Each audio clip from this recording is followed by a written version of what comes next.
Why do we need connection? Why is it so important for our survival?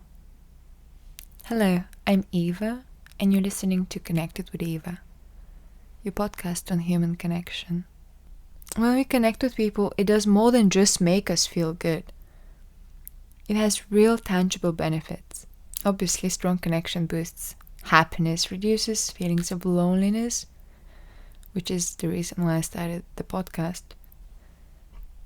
So in today's episode, we're diving deep into why these connections are so important and how they shape our lives in ways we might not always realize. I wanted to mention Johann's book, Lost Connections, which, when I heard about it, I found truly fascinating. It explores the idea that depression and anxiety are not just biological issues, but are deeply rooted in social disconnection. So many times when I'm feeling depressed and lonely, I realized I've closed myself off from people. And as mentioned in the previous episode, even the society we live in at the moment, it does not promote social connection. It promotes individuality. One of the core themes in Lost Connection is how rebuilding community and fostering deeper relationships can significantly improve mental health. He talked about the power of strong social bonds and how they're essential for mental well-being. The one part of his research that I found truly fascinating was the Kotti community in Berlin. It's the story of a low-income neighborhood in Berlin called Kotti.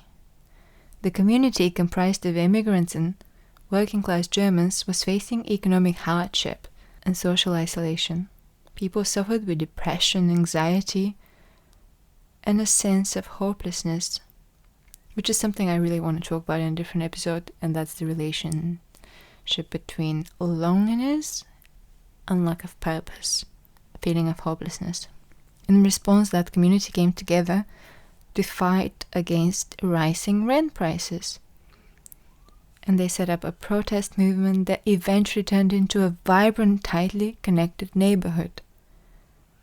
People started working together, forming deep relationships, and supporting each other. It's such a wild thought, isn't it, in Western communities, to think that if we existed in communities, how it was always meant to be would be much happier.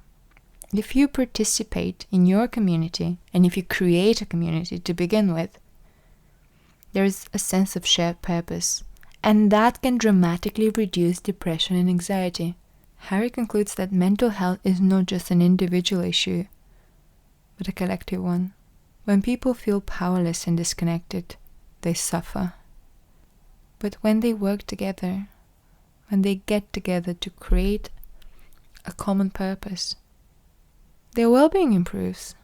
And that's not just because of the results they achieve, but because of the deep sense of belonging that arises from collaboration.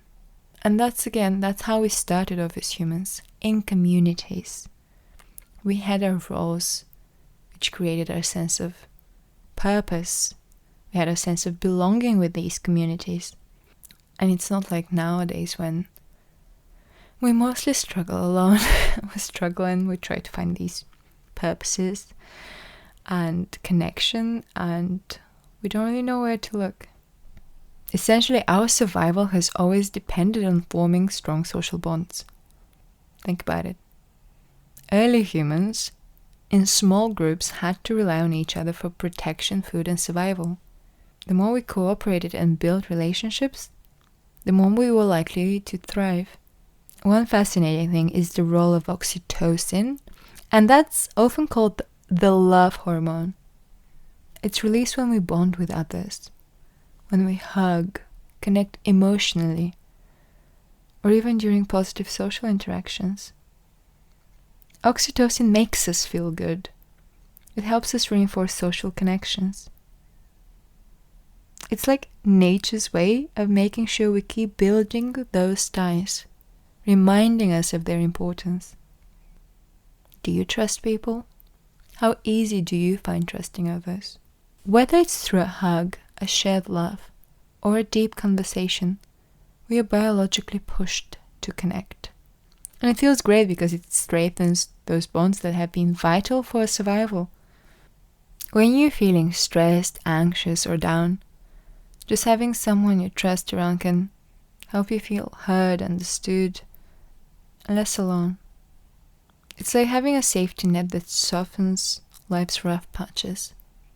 And so that's why it's so important to find people with trust in life. Do you have people around you who you feel comfortable sharing problems with, asking advice from?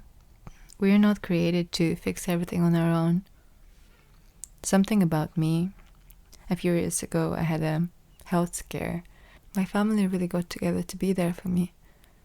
And I feel like this was one of the reasons why I felt like everything would be okay, that things would get better, because I could feel all the love around me. And again, I realized how important it is to have a strong family bond, and it's not always a given, unfortunately.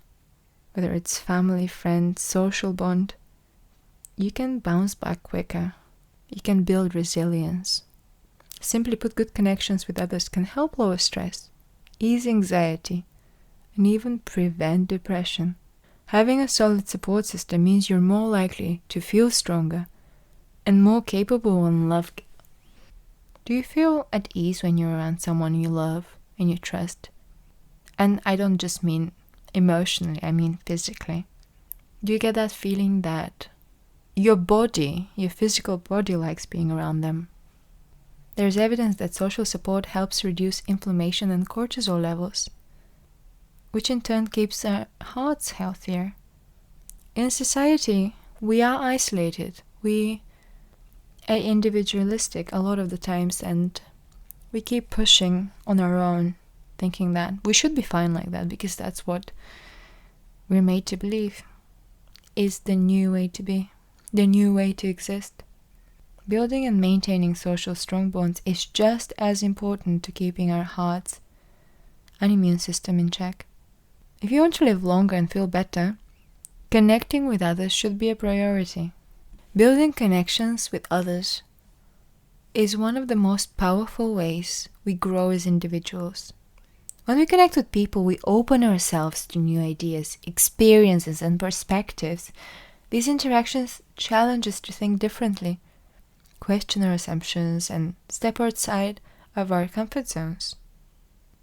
That's how we spark personal development. If we meet someone who thinks in a completely different way or has a unique background, it pushes us to reevaluate our own views and expand our thinking. It might even inspire new ideas and creative breakthroughs that we wouldn't have come up on our own because we don't have that perspective.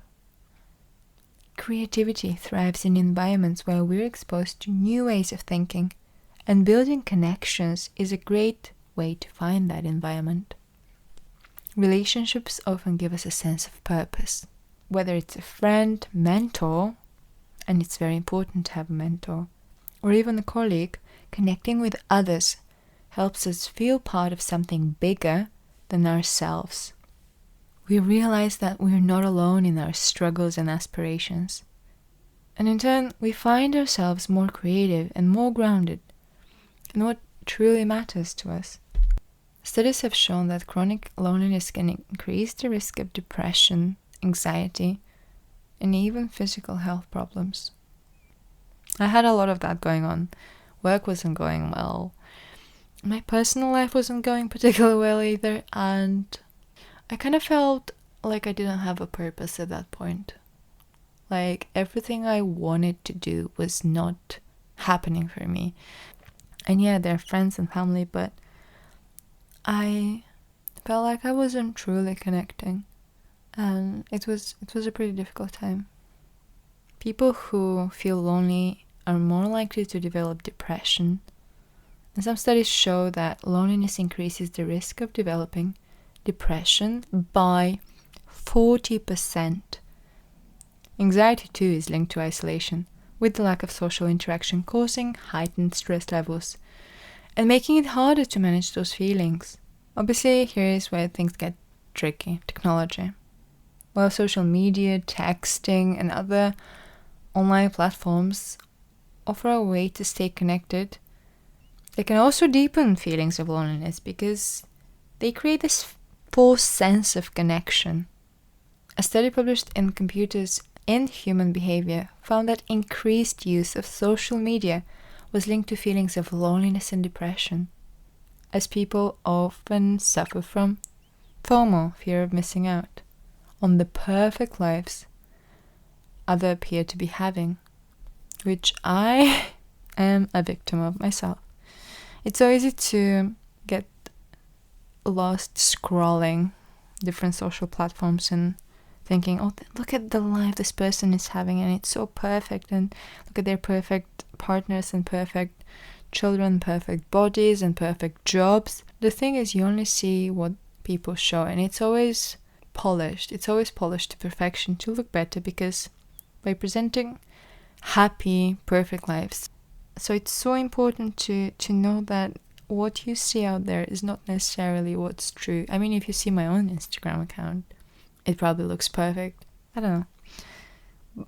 But the reality is I struggle. Like everyone else. But nobody wants to admit that because it's not comfortable, it's not pretty. It doesn't give a good impression, does it? There's this whole digital disconnect.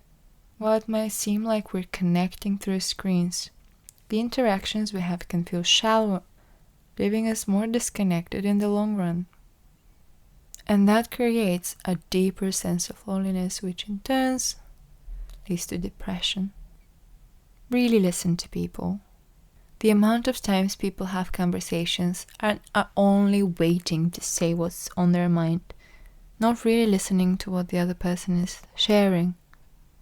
Put down your phone, make eye contact, and show you're genuinely interested in what the other person is saying.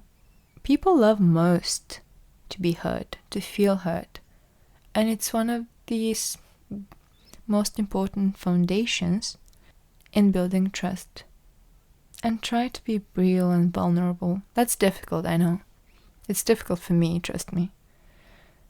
But don't be afraid to share a little of yourself. And that's the good, the bad, and everything in between. Vulnerability can be terrifying, but it helps others open up too.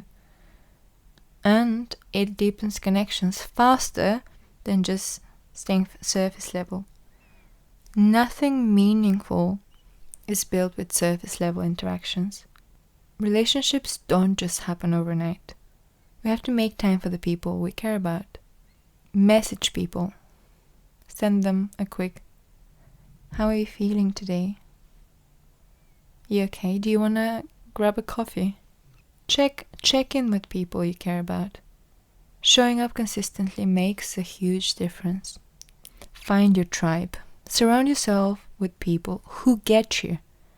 Seek out communities or groups that share your values and passions, whether it's a hobby, a cause, or just similar life experiences. I was at a coffee shop on Saturday, and there was a group on one of the tables who were just knitting together. And it felt so wholesome to observe that. It's easier to connect when you're speaking the same language. Be present, be real, and put in the effort.